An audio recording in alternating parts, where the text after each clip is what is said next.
ውድ የኢባቤ ሚዲያ ቤተሰቦች ዛሬ በዓለማችን ላይ የምናየው ነገር ያስደነግጣል። ገንዘብ በእጃችን መገበያየቱ ቀርቶ በዲጂታል ሲተካ፣ ኃጢአትና ርኩሰት የሰለጠነ ሰው መብት ተብሎ በአደባባይ ሲከበር፣ እንዲሁም የሰው ልጅ ፈጣሪውን ክዶ የራሱን አምላክነት ሲያውጅ፣ ለመሆኑ ይህ ሁሉ ድንገት የመጣ ይመስላችኋል ወይስ ከ2000 ዓመታት በፊት የተነገረው ያ አስፈሪው የስምንተኛው ሽና የሐሳዊ መሲህ ሚስጥራዊ አሰራር በአይናችን ፊት እየተፈጸመ ይሆን? አባቶቻችን በመንፈሳዊ መነጽር ተመልክተው እንዳንደርስበት ብለው ያለቀሱት የ666 አውሬ ዘመንና የጥፋቱ ርኩሰት ምልክቶች ዛሬ ቤታችን ድረስ ገብተዋል። ታዲያኛ የዘመኑ ኦርቶዶክሳውያን አውሬው በግ መስሎ ሲመጣ እንዴት ልንለየው እንችላለን? ዛሬ በኢባቤ ሚዲያ ከደብረ ዘይቱ የክርስቶስ ማስጠንቀቂያ እስከ ኢየሩሳሌም መፍረስ፣ ከቅዱስ ዳንኤል የታተመ መጽሐፍ እስከ ቅዱስ ዮሐንስ ራእይ የተከፈተ ሚስጥር ድረስ የዘመናችንን አስደንጋጭ እውነታዎች ልንፈትሽ ነው። ይህ ትምህርት ዝም ብሎ ታሪክ አይደለም፣ ነፍሳችሁን ከዘመኑ ማዕበል የምታተርፉበት ጥልቅ ማስጠንቀቂያ ነው። ይህንን ቪዲዮ እስከ መጨረሻው ድረስ ብትከታተሉት በህይወታችሁ እንደምታተርፉበት ባለሙሉ እምነት ነን። ይህ ኢባቤ ሚዲያ ነው።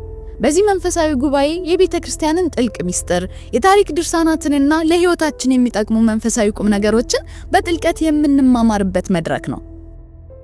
በስመ አብ ወወልድ ወመንፈስ ቅዱስ አሐዱ አምላክ አሜን። ፀሐይ ወደ ምዕራብ ልታዘነብል ስትል የጠዋቱ ነጸብራቅ በታላቁ የኢየሩሳሌም ቤተ መቅደስ ጉልላት ላይ አርፎ አስገራሚ ውበትን ፈጥሮ ነበር። ደቀ መዛሙርቱ ይህንን በሰው እጅ የተገነባ በወርቅና በከበሩ ድንጋዮች ያጌጠ ግዙፍ ሕንጻ ሲመለከቱ ልባቸው በሐሴት ተሞላ። ወደ ጌታችን መድኃኒታችን ኢየሱስ ክርስቶስ ቀርበው መምህር ሆይ ይህን ድንቅ ሕንጻ አየኸው? አሉት። ነገር ግን የዓለማት ጌታ ጊዜንና ዘመናትን በእጁ የያዘው አምላክ የሰጣቸው መልስ ያልጠበቁትና ልብን የሚያርድ ነበር። እውነት እላችኋለሁ ድንጋይ በድንጋይ ላይ በዚህ ሳይወድቅ አይቀርም። ይህ ቃል በሐዋርያት ልብ ውስጥ ጥልቅ ጥያቄን ፈጠረ። በደብረ ዘይት ተራራ ላይ ለብቻቸው ወደ እርሱ ቀርበው ንገረን፣ ይህ መቼ ይሆናል? የመምጣትህና የዓለም መጨረሻ ምልክቱስ ምንድነው? ብለው ጠየቁት። ሁለት የተለያዩ የሚመስሉ ነገር ግን በጥብቅ የተሳሰሩ ጥያቄዎች። አንደኛው የቤተ መቅደሱ መፍረስ ሲሆን፣ ሁለተኛው ደግሞ የዓለም መጨረሻ ጉዳይ ነው። ውድ ተከታታዮቻችን ዛሬ በህይወታችሁ የምትገነቡትን ነገር እስኪ ቆም ብላችሁ አስቡት።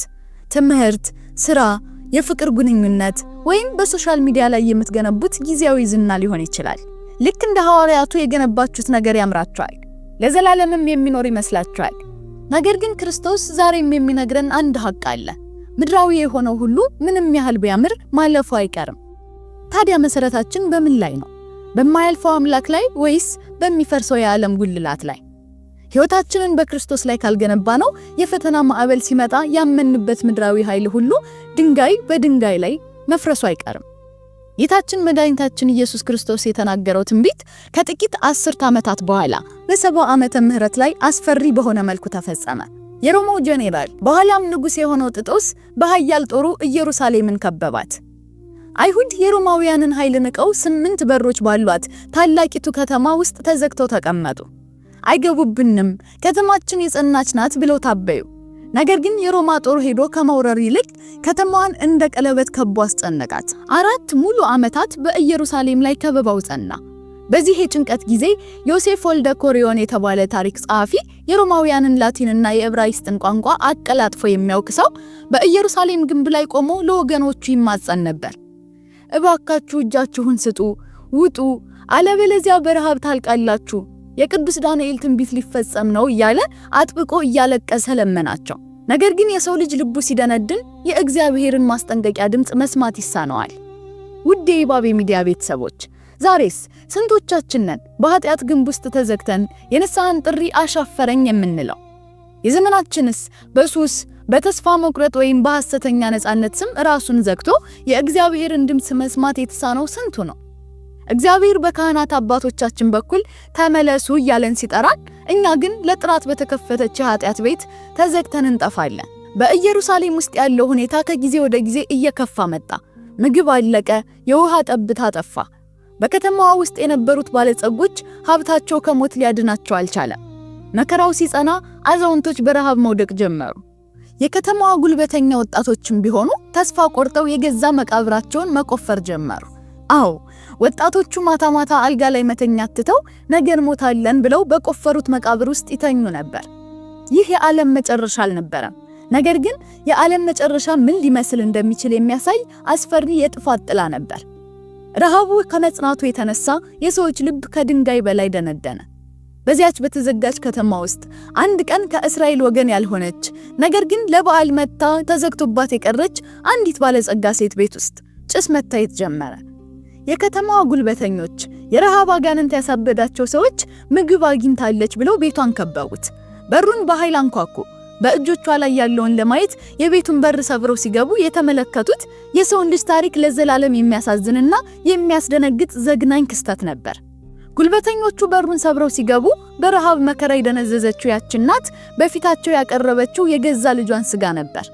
ልጄ ሆይ አድገህ ንብረቴንም ወርሰህ ትጦረኛለህ ብዬ ነበር፣ ግን ይህ አልሆነም። አሁን 9 ወር ከ5 ቀን የተኛህበት ማህፀኔ መቃብርህ ይሆናል ብላ ከተበጠሰው የልጇ ስጋ እየበላች ለእነርሱም አቀረበችላቸው። የረሃብ አጋንንት ያሳበዳቸው እነዚያ ጉልበተኞች እንኳን ይህንን ዘግናኝ ድርጊት ሲያዩ በድንጋጤ ወደ ኋላ ፈገፈጉ። እንዲህ ያደረከው እናንተው ናችሁ፣ በሬን የዘጋችሁበት እናንተ ናችሁ ስትል ጮኸችባቸው። ይህ ክስተት በኢየሩሳሌም ከተማ ውስጥ ከፍተኛ ሁከትና እርስ በርስ መገዳደልን ፈጠረ። ውድ የይባቤ ሚዲያ ቤተሰቦች ዛሬ እኛም በህይወታችን ውስጥ በሬን የዘጋችሁብኝ እናንተ ናችሁ እያልን ለውድቀታችንና ለኃጢአታችን ሌላውን ሰው ተጠያቂ የምናደርግበት ጊዜ የለም። በሱስ ስንጠመድ፣ በትምህርታችን ስንወድቅ ወይም በመንፈሳዊ ህይወታችን ስንዝል ጓደኞቼ ናቸው፣ ቤተሰቤ ነው ወይንም ዘመኑ ነው ብለን ሰበብ እንፈልጋለን። ነገር ግን የጥፋቱ በር የተዘጋው በገዛ እጃችን በእልካችንና ንስሐ ባለመግባታችን መሆኑን መቼ ነው የምንገነዘበው? በ70 ዓመተ ምህረት የከተማዋ በሮች ሲከፈቱ ሮማውያን ወደ ኢየሩሳሌም ገቡ። ጌታችን መድኃኒታችን ኢየሱስ ክርስቶስ የተናገረው ድንጋይ በድንጋይ ላይ በዚህ ሳይወድቅ አይቀርም የሚለው ቃል በተግባር ታየ። የሮማውያን ወታደሮች ማንም እንዳያመልጥ በሰይፍ ቆረጧቸው። በመቅደሱ ግንብ ስር የተደበቀ ወርቅ አግኝተው የበላን አንድ አይሁዳዊ ተመልክተው ሌሎች ወታደሮችም መቅደሱ ወርቅ አለው ብለው መቅደሱን ማፍረስና ማቃጠል ጀመሩ። ድንጋዩ ሁሉ እየተነቀለ ወደቀ። በዚህ ታላቅ የጥፋት ቀን አንዳንዶች በጫካ ውስጥ ተደብቀው ማምለጥ ጀመሩ። ነገር ግን መከራው በዝቶ ተስፋ ቆርጠው የገዛ ቤተሰባቸውን እየገደሉ ራሳቸውን አጠፉ።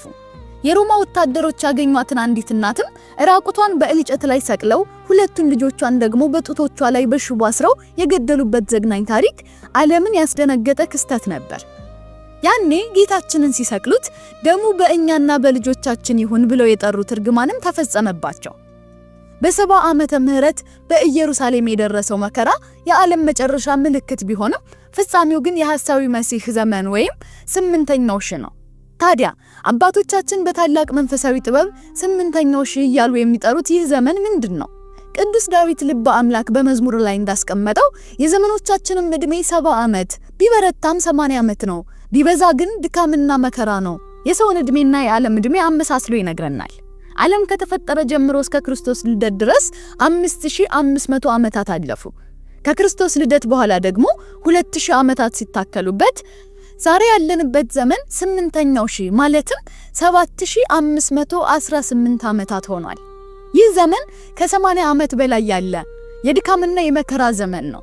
ወጣቶች ዛሬ የምንኖረው የትኛውን ዘመን ላይ ነው ብላችሁ ታስባላችሁ? ቴክኖሎጂ ሲራቀቅ፣ ህንጻዎች ሲገነቡ፣ ዓለም ወደ ስልጣኔ የደረሰች ሊመስለን ይችላል። ነገር ግን መንፈሳዊ አይናችሁን ከፍታችሁ ስትመለከቱት የሰዎች ልብ እንዴት እንደደነደነ፣ ፍቅር እንዴት እንደቀዘቀዘ፣ ኃጢአት ደግሞ እንዴት እንደ ጽድቅ እንደተቆጠረት እንደሆነ ታያላችሁ። 8ኛው ሺህ የሚባለው ሐሳዊ መሲህ የሚመጣበት የኃጢአት ሥርዓት ህጋዊ የሚሆንበትና ሰዎች በእግዚአብሔር ላይ በግልጽ የሚያምጹበት ዘመን ነው። ጌታችን በደብረ ዘይት ተራራ ላይ ሆኖ ማንም እንዳያስታችሁ ተጠንቀቁ ብሎ ያስጠነቀቀን ለዚህ ነው።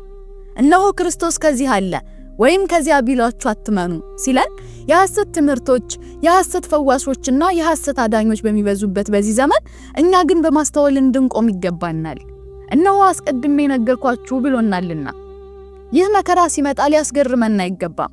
ብርሃነ ዓለም ቅዱስ ጳውሎስም በሁለተኛ ተሰሎንቄ ምዕራፍ 2 ላይ እንዳስጠነቀቀን የአመፅ ሰው እርሱም የጥፋት ልጅ እስኪቀለጥ ድረስ ክህደቱ አስቀድሞ መምጣት አለበት፣ እኔ እግዚአብሔር ነኝ ብሎ በቤተ መቅደስ እስኪቀመጥ ድረስ የሐሰት ምልክቶችንና ድንቆችን በማድረግ ብዙዎችን ያስታል። ይህ የአመፅ ሚስጥር አሁንም በዓለማችን ውስጥ እየተሰራ ነው።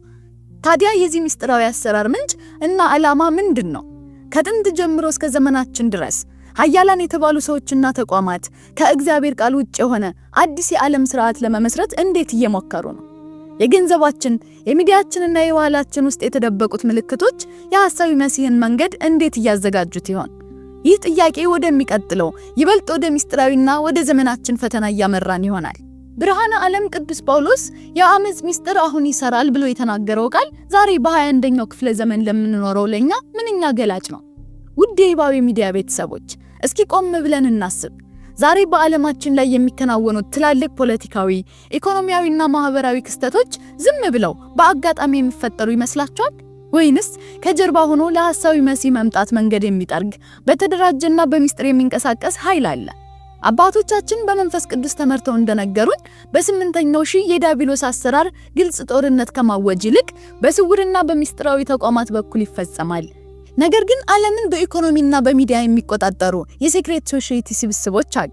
ለምሳሌ በዕለት ተዕለት በምንገበያይበት የአሜሪካ ዶላር ላይ የታተመውን ምስል አስተውላችሁ ታውቃላችሁ? አይናችን ቶሎ የሚያየው ኢን ጋድ ዊ ትረስት ወይንም በእግዚአብሔር እንታመናለን የሚለውን ቢሆንም ከስሩ በላቲን የተጻፈው ኖቪስ ኦርዶ ሶክለረም የሚለው ሐረግ ግን አዲስ የዓለም ስርዓት ማለት ነው። ከላይ ደግሞ ሁሉና ያለው የሚለው የፍሪሜሰኖች ምልክት ጉልህ ሆኖ ይታያል። ይህ አዲስ ስርዓት ምንድነው? ከእግዚአብሔር ሕግና ስርዓት ውጪ የሆነ የዓለምን ሕዝብ በአንድ መንግስት፣ በአንድ የገንዘብ ስርዓትና በአንድ የሐሰት ሃይማኖት ስር ጠቅልሎ ለሐሳዊ መሲህ የሚያስረክብ አሰራር ነው። ውድ ተመልካቾቻችን ዛሬ እናንተ በምታዘዋወሯቸው ማህበራዊ ሚዲያ፣ በምታዳምጧቸው ታዋቂ ዘፋኞችና በምታዩዋቸው የሆሊውድ ፊልሞች ውስጥ ይህ የአመጽ ሚስጥር እንዴት እየሰራ እንደሆነ ታስተውላላችሁ? የኢሉሚናቲና የሌሎች ሚስጥራዊ ማህበራት አባላት ነን የሚሉ ዝነኞች ለዝናና ለገንዘብ ሲሉ ነፍሳቸውን ለዲያብሎስ አሳልፈው እንደሚሰጡ በገሃድ ሲናገሩ እንሰማለን። ታዋቂው አርቲስት ዊትኒ ሂውስተን የሞተችበትን ሁኔታ ወይም ማይክል ጃክሰን ስለ ሆሊውድ ሚስጥራዊ አሰራር ይናገር የነበረውን አስተውሉ። አንዳንድ ዝነኞች 300 ዓመት እኖራለሁ ብለው ሲመጻደቁ በ50 ዓመታቸው ህይወታቸው ያልፋል። ለምን? ምክንያቱም የዲያብሎስ ቃል ውሸት ነው፣ ፍጻሜው ሞትና ጥፋት ነው። ታዲያ ይህ ሚስጥራዊ አሰራር የዘመናችንን ወጣት እንዴት እያጠመደው ነው? ዛሬ ዘመናዊነትና ስልጣኔ በሚል ሽፋን እግዚአብሔር የጠላቸው ኃጢያቶች እንደ መብት እየተቆጠሩ ነው። ኃጢያት መባሉ ቀርቶ የዘመኑ ፋሽን ሆኗል። ወጣቱ ትውልድ እውነትን ከሐሰት፣ ብርሃንን ከጨለማ እንዳይለይ አእምሮ በሚዲያ ፕሮፓጋንዳ ታውሯል። ከዚህም አልፎ ዛሬ በምዕራቡ ዓለም ግብረ ሰዶማዊነት ህጋዊ መብት ሆኖ በአደባባይ ሲከበር፣ ጽንስ ማቋረጥ ደግሞ የሴቶች የጤና መብት ተብሎ በሚሊዮን የሚቆጠሩ ህፃናት በማህፀን ውስጥ ሲገደሉ እንመለከታለን። ትናንትና ስንሰማው እንድንበረግግ ያደረገን የነበረው ጸያፍ ድርጊት ዛሬ ቀስ በቀስ እየለመድነው መጥተናል አይደል? አባቶቻችን 8ኛው ሺህ ሳይገባው ሰደን ብለው ያለቀሱት ይህንን የኃጢያት ጎርፍ በመንፈሳዊ ተውት ነው። እግዚአብሔር ሲፈጥረን ወንድና ሴት አድርጎ ፈጠራቸው ይላል ቃሉ። ሮሜ ምዕራፍ 1 ቁጥር 26-27 ላይ ቅዱስ ጳውሎስ እንዳስጠነቀቀን ተፈጥሯዊውን ግንኙነት ትተው በእርስ በርስ ፍትወት የሚቃጠሉትን አጥብቆ ይኮንናል። ነገር ግን ዛሬ አንዳንድ አሳሳቾች የቃሉን ትርጉም በማጣመም ተፈጥሮ የሚለውን ቃል ባህል ማለት ነው፣ ባህል ደግሞ ስለሚቀየር የግብረ ሰዶም ይፈቀዳል እያሉ የሐሰት ትምህርት ይዘራሉ። ይህ ነው እንግዲህ የአውሬው መንፈስ አሰራር።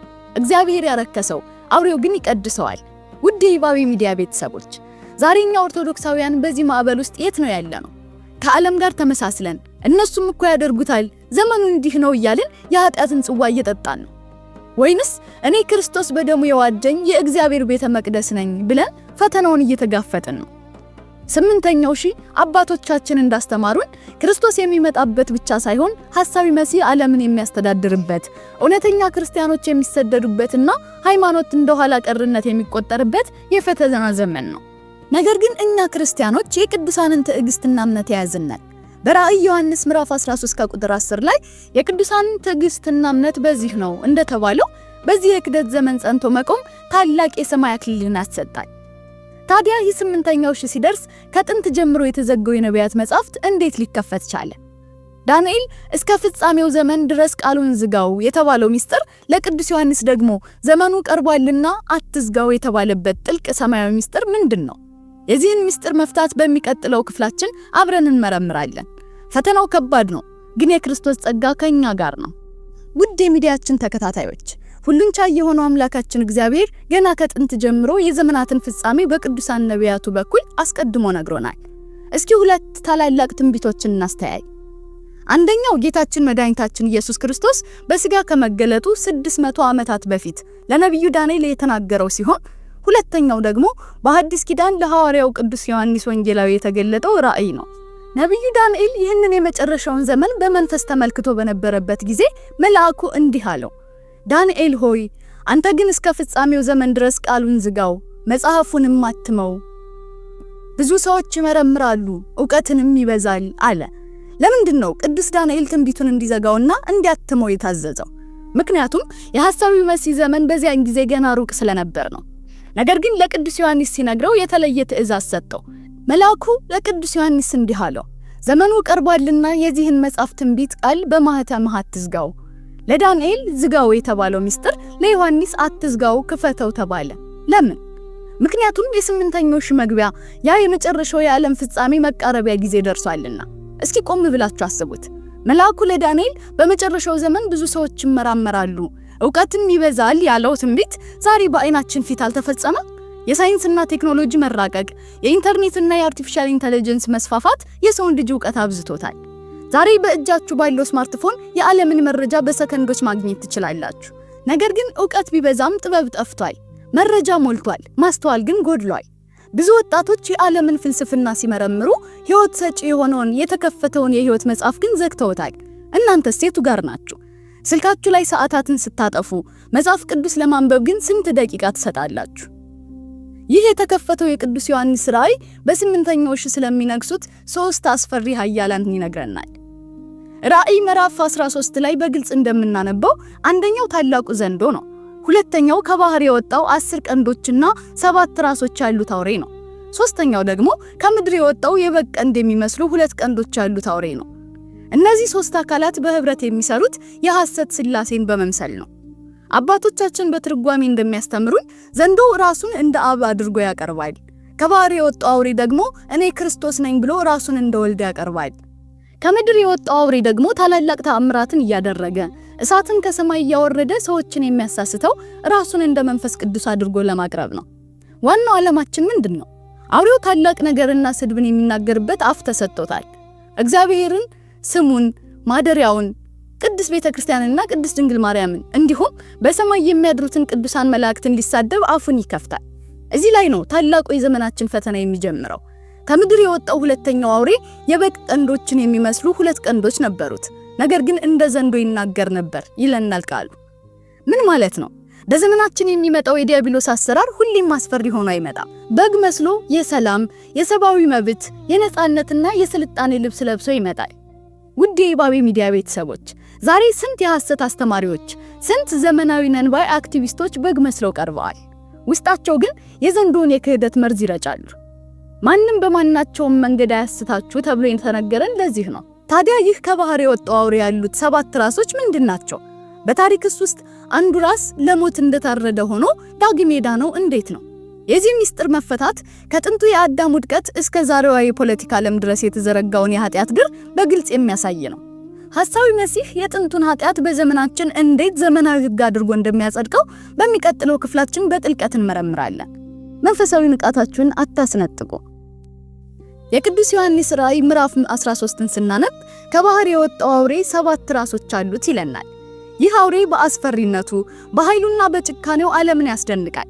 ነገር ግን የነዚህ 7 ራሶች ምስጢር ምንድነው? አባቶቻችን በትርጓሜያቸው እንደሚያስተምሩን እነዚህ 7 ራሶች በአንድ በኩል 7 ኃያላን መንግስታትን ሲወክሉ፣ በሌላ በኩል ደግሞ በስምንተኛው ሺህ ዳግም የሚያቆጠቁጡትን ታላላቅ 7 የኃጢአት አርዕስት ያመለክታሉ። እስኪ ቆም ብላችሁ አስቡት። ዛሬ በዓለማችን ላይ ስልጣኔና መብት በሚል ሽፋን የሚከበሩት ድርጊቶች ከጥንት ጀምሮ እግዚአብሔር የጠላቸውና ያጠፋቸው ኃጢአቶች አይደሉምን? አውሬው እነዚህን 7 ኃጢአቶች በዓለም አደባባይ ሕጋዊ አድርጎ ያውጃቸዋል። አንደኛው ራስ የሰው ልጅ ውድቀት የጀመረው በኤደን ገነት ውስጥ ነው። ዲያብሎስ አዳምና ሔዋንን አምላክ ትሆናላችሁ ብሎ ሲያስታቸው ነው። ይህ አምላክ ልሁን ባይነት ዛሬ በስምንተኛው ሺህ እንዴት ተመልሶ መጣ? ሐሳዊ መሲህ ራሱ እኔ አምላክ ነኝ ብሎ በቤተ መቅደስ ይቀመጣል። ነገር ግን ከእርሱ በፊት ዛሬ የዘመናችን ሰው በቴክኖሎጂ ታብዮ ፈጣሪ አያስፈልገንም፣ እኛ ራሳችን የሕይወትን ምስጢር እናገኛለን፣ ሞትን እናሸንፋለን እያለ በክሎኒንግ በአርቲፊሻል ኢንተለጀንስ እና በዲኤንኤ ማሻሻያ ፈጣሪው እንዲተካ ይሞክራል። ክርስቲያኖች ዛሬ በሶሻል ሚዲያ የራስህ አምላክ አንተ ነህ የሚለውን የኒው ኤጅ ፍልስፍና ስንሰማ ይህ የአውሬው መጀመሪያ ራስ ዳግም ማቆጥቆጡ መሆኑን እንገነዘባለን። ሁለተኛው ራስ ወንድሙን በግፍ የገደለበት የቃየን ኃጢአት በስምንተኛው ሺህ ህጋዊ ይሆናል። አባቶቻችን እናት ለልጇ አትራራም ብለው የተነበዩት ዛሬ አልደረሰምን? በአሜሪካና በአውሮፓ በስፋት የሚታየው ዛሬ ወደኛ ማህበረሰብ ሾልኮ እየገባ ያለው የጽንስ መቋረጥ ጉዳይ ምንድነው? በሚሊዮን የሚቆጠሩ እናቶች ማህፀናቸውን የገዛ ልጆቻቸው መቃብር ሲያደርጉት ይህ የሴቶች መብት ተብሎ ሲከበር የቃየን ደም አፍሳሽነት በዘመናዊ መንገድ መመለሱ አይደለምን? ሶስተኛው ራስ ዛሬ ሀያላን ሀገራት በቢሊዮን የሚቆጠር ዶላር እያፈሰሱ በማርስና በጨረቃ ላይ ለመኖር የሚያደርጉት ጥረት ምንድነው? የባቢሎን ሰዎች ግንባችንን እስከ ሰማይ እናድርሰው እንዳሉት የዘመናችን ሳይንቲስቶችም ምድር ልትጠፋ ስለምትችል በሌላ ፕላኔት ላይ መኖር አለብን፣ ከሌሎች ፍጡራን ጋር ግንኙነት ጀምረናል እያሉ ይናገራሉ። ይህ ከእግዚአብሔር ቁጥጥር ውጭ ለመሆን የሚደረግ ከንቱ ጥረት አውሬው በዓለም ላይ የሚነዛው የትዕቢት ሐሳብ ነው። አራተኛው ራስ ይህ ምናልባትም ዛሬ በአይናችን ፊት በግልጽ እየታየ ያለ ዓለምን እያጥለቀለቀ ያለ ኃጢአት ነው። የሰዶምና ገሞራ ሰዎች ወንድ ከወንድ ሴት ከሴት ጋር በመገናኘት የተፈጥሮን ሕግ በመጣሳቸው እግዚአብሔር በእሳት አጠፋቸው። ዛሬ ግን በስምንተኛው ሺህ ይህ ጸያፍ ድርጊት በአውሬው አሰራር ሰብአዊ መብት ሆኖ ሕጋዊ ተደርጓል። በምዕራቡ ዓለም ያሉ ቤተ እምነቶች ሳይቀሩ ይህንን ኃጢአት ሲባርኩ እንመለከታለን። ወጣቶች ዘመኑ የደረሰበት ስልጣኔ ነው እያሉ የሰዶምን ኃጢአት በፊልም በሙዚቃና በፋሽን ሲያቀርቡላችሁ ነፍሳችሁን እያረከሱ መሆኑን ታስተውላላችሁ። አምስተኛው ራስ አይሁድ ጌታችንን አንፈልገውም ስቀለው እንዳሉት በስምንተኛው ሺህ ዓለም ክርስቶስን ይክዳል። እንደ ሃርቫርድ ያሉ ታዋቂ ዩኒቨርሲቲዎችም ጭምር ዓለም ሁሉ የሚቀበለው አዲስ ኢየሱስ ያስፈልገናል ብለው ሲመክሩ እንሰማለን። ይህ አዲሱ ኢየሱስ እውነተኛው ክርስቶስ ሳይሆን ኃጢአትን የማይገስጸው የሐሳዊ መሲህ መንፈስ ነው። ስድስተኛው ራስ በቤተ መቅደስ ውስጥ በግፍ የተገደለው የዘካርያስ ታሪክ በስምንተኛው ሺህ እውነተኛ ካህናት የሚጠፉበትንና የሐሰት አገልጋዮች የሚበዙበትን ዘመን ያመለክታል። ምዕመናን ንስሐ ለመግባት ፈልገው የሐሰት ትምህርት በሚያስተምር እውነተኛ አባት ለማግኘት የሚቸገሩበት ጊዜ ይመጣል። ለሆድና ለምድራዊ ጥቅም የሚያድሩ ፖለቲካን ከሃይማኖት ጋር የሚያደባልቁ የሐሰት ካህናት ይበዛሉ። ሰባተኛው ራስ ከሰባቱ ራሶች አንዱ ለሞት እንደታረደ ሆኖ ዳግም የዳነው ራስ በታሪካዊ ትርጉሙ የእስራኤልን መንግስት ዳግም መመስረት ያሳያል። በ70 ዓመተ ምህረት በሮማውያን ፈርሳ ለ2000 ዓመታት ያህል ከዓለም ካርታ ላይ ጠፍታ የነበረችው እስራኤል የዓለምን ታሪክ በሚቀይር መልኩ በ1948 ዓመተ ምህረት ዳግም እንደ ሀገር ተመሰረተች። ይህ የአውሬው ቁስል መፈወስ ለመጨረሻው ትርኢት መድረክ መክፈት ነው። ታዲያ ይህች ዳግም የተፈወሰችው እስራኤል የሐሳዊውን መሲህ ሰባተኛ መቅደስ ለመስራት እንዴት እየተዘጋጀች ነው? ይህ መቅደስ ሲሰራ ያ ዓለምን የሚያስጨንቀው የአውሬው ማህተም 666 በሰዎች ግንባር ላይና እጅ ላይ እንዴት ይታተማል? የዚህን ምስጢርና የዘመናችንን ወጣቶች ከዚህ ፈተና የማምለጫ መንገድ እንመለከታለን። ውድ የባቤ ሚዲያ ቤተሰቦች የቅዱስ ዮሐንስ ራእይ ምዕራፍ 13ን በጥልቀት ስንመረምር ከራሶቹም አንዱ ለሞት እንደታረደ ሆኖ አየሁ። ለሞት የሆነውም ቁስል ተፈወሰለት፣ ምድርም ሁሉ አውሬውን እየተከተለ ተደነቀ የሚለውን አስገራሚ ቃል እናገኛለን። አባቶቻችን በትርጓሜያቸው እንዳስተማሩን ይህ ለሞት እንደታረደ ሆኖ የነበረው ራስ በታሪክ አጋጣሚ ለ2000 ዓመታት ያህል ከዓለም ካርታ ላይ ጠፍታ የነበረችውን ነገር ግን በ1948 ዓመተ ምህረት በስምንተኛው ሺህ ተአምራዊ በሆነ መልኩ ዳግም መንግስት ሆና የተመሰረተችውን እስራኤልን ያመለክታል። እስኪ ታሪኩን ፍሰት ቆም ብለን እናስተውል። በ975 ዓመተ ምህረት በታላቁ ንጉስ ሰለሞን የተሰራው የመጀመሪያው መቅደስ በ586 ዓመተ ምህረት በባቢሎናውያን ፈረሰ። በ515 ዓመተ ምህረት በዘሩባቤል የተሰራውና በኋላም በሄሮድስ የታደሰው ሁለተኛው መቅደስ ደግሞ ጌታችን መድኃኒታችን ኢየሱስ ክርስቶስ ድንጋይ በድንጋይ ላይ በዚህ ሳይወድቅ አይቀርም ብሎ በተነበየው መሰረት በ70 ዓመተ ምህረት በሮማውያን ፈረሰ። ከዚያን ጊዜ ጀምሮ አይሁድ በዓለም ሁሉ ተበተኑ። መቅደስ፣ መስዋዕት እና ካህን አጡ። ምድሪቱም በባይዛንታይን፣ በአረቦች፣ በመስቀል ጦረኞች፣ በማምሉኮች እና በኦቶማን ቱርኮች እጅ ስትፈራረቅ ኖረች። ነገር ግን በግንቦት 14 1948 ዓመተ ምህረት የሞተው ቁስል ዳነ። እስራኤልም እንደገና ራሷን የቻለች ሀገር ሆና ተመሰረተች። ታዲያ ይህ የቁስል መፈወስ ከሐሳዩ መሲህ መምጣት ጋር ምን አገናኘው? አይሁዶች ጌታችን ኢየሱስ ክርስቶስን አልተቀበሉትም። አሁንም ድረስ መሲያችን ገና ይመጣል ብለው ይጠብቃሉ። ለዚህ የሚመጣው ሐሳዊ መሲህም ማረፊያ የሚሆን ሶስተኛ መቅደስ ለመስራት አጥብቀው እየሰሩ ነው። ዛሬ በኢየሩሳሌም ዘ ቴምፕል ኢንስቲትዩት የተባለ ተቋም ለመቅደሱ አገልግሎት የሚውሉትን ንዋያተ ቅድሳት፣ የካህናት ልብሶችና ለመስዋዕት የሚሆነውን ቀይ ጊደር ሳይቀር አዘጋጅቶ ጨርሷል። ይህ መቅደስ ያለ ጥርጥር እዚሁ የድሮ ቦታው ላይ ይሰራል ብለው በአደባባይ እያወጁ ነው። ነገር ግን አንድ ታላቅ እንቅፋት አለ። የመጀመሪያውና ሁለተኛው መቅደስ በነበረበት ስፍራ ላይ ዛሬ የሙስሊሞች ታላቅ መስጊድ ይገኛል። ይህ መቅደስ እንዴት ይሰራል? መስጊዱስ እንዴት ይፈርሳል? ይህንን የዓለማችን ፖለቲካ የሚያናውጥ ሚስጥር ባናውቅም መጽሐፍ ቅዱስ ግን አውሬው ሲመጣ ለ7 ዓመታት የሚቆይ የሰላም ስምምነት እንደሚያደርግና መቅደሱ እንደሚሰራ ይነግረናል። ብርሃነ ዓለም ቅዱስ ጳውሎስ በሁለተኛ ተሰሎንቄ ምዕራፍ 2 ቁጥር 4 ላይ እንዳለው አመሰው እኔ እግዚአብሔር ነኝ ብሎ አዋጅ እየነገረ በእግዚአብሔር ቤተ መቅደስ እስኪቀመጥ ድረስ ይህ ሚስጥር ይፈጸማል። ክርስቲያኖች፣ ይህ ታሪክ የሩቅ ሀገር ፖለቲካ አይደለም። እናንተ በምትኖሩበት በዚህ ዘመን የሐሳዊ መሲህ መንፈስ በኢኮኖሚና በቴክኖሎጂ አሰራር በኩል ዓለምን ለአንድ አገዛዝ እያዘጋጀ ነው። ራእይ ምዕራፍ 13 ከቁጥር 16-18 ላይ ያለው እንደተጻፈው አውሬው ታናናሾችና ታላላቆች፣ ባለጠጎችና ድሆች፣ ጌታዎችና ባሪያዎች ሁሉ በቀኝ እጃቸው ወይም በግንባራቸው ምልክትን እንዲቀበሉ ማንም ሊገዛ ወይም ሊሸጥ እንዳይችል ያደርጋል። ይህ ታላቅ የኢኮኖሚ ቁጥጥር ስርዓት ነው። የአውሬው ስም ቁጥር ስንት ነው? 666። አባቶቻችን በትርጓሜ ይህንን የሰው ስም ቁጥር ሲያሰሉት መርሚያውስ የሚለውን ስም ይሰጠናል። ዛሬ በዓለማችን ላይ ያለ ገንዘብ መገበያየት ወይንም ካሽለስ ሶሳይቲ፣ የዲጂታል መታወቂያ ወይንም ዲጂታል አይዲና በሰውነት ውስጥ የሚቀበሩ ማይክሮቺፖች የዚህ የአውሬው ማህተም ጥላ ሆነው እየታዩ አይደለምን? ከእግዚአብሔር ይልቅ በቴክኖሎጂና በገንዘብ የምታምኑ ሰዎች ይህ ስርዓት ሲመጣ እንጀራዬን ከማጣ ብላችሁ ለአውሬው እንዳትሰግዱ ተጠንቀቁ። ውድ የይባቤ ሚዲያ ቤተሰቦች፣ 8ኛው ሺህ ፈተና የበዛበት፣ ኃጢአት እንደ ጽድቅ የሚቆጠርበት፣ ሐሰተኛው ክርስቶስ የሚመጣበትና እውነተኛ ክርስቲያኖች የሚሰደዱበት የክህደት ዘመን ነው። አውሬው አፉን ከፍቶ እግዚአብሔርን፣ ማደሪያው የሆነችውን ቅድስት ቤተክርስቲያንን፣ ንጽሕት ቅድስት ድንግል ማርያምን እንዲሁም ቅዱሳን መላእክትን ይሳደባል። ዛሬም ይህንን የአውሬውን መንፈስ ተሸክመው በእምነታችን ላይ የሚያላግጡ ብዙ ናቸው። እናንተ ግን ይህንን ስድብ ከማይተቀበለው እውነተኛዋ የእግዚአብሔር ማደሪያ ከሆነችው ከቅድስት ኦርቶዶክስ ተዋሕዶ ቤተክርስቲያን አትውጡ። በዚህ የፈተና ማዕበል ውስጥ ጸንተን እንድንቆም፣ ሃይማኖታችንን አጥብቀን እንድንይዝ፣ እውነተኛውን ክርስቶስ ከሐሰተኛው እንድንለይ አምላካችን እግዚአብሔር ማስተዋሉን ያድለን። የቅዱሳኑ ትዕግስትና እምነት በእኛም ሕይወት ይገለጥ። እውነተኛዋን የኦርቶዶክስ ተዋሕዶ ሃይማኖት ይዘን እስከ መጨረሻው እንድንጸና የእግዚአብሔር ቸርነት፣ የእመቤታችን የቅድስት ድንግል ማርያም አማላጅነት፣ የቅዱሳን አባቶቻችን ጸሎት አይለየን። ወስብሐት ለእግዚአብሔር ወለወላዲቱ ድንግል ወለመስቀሉ ክቡር አሜን።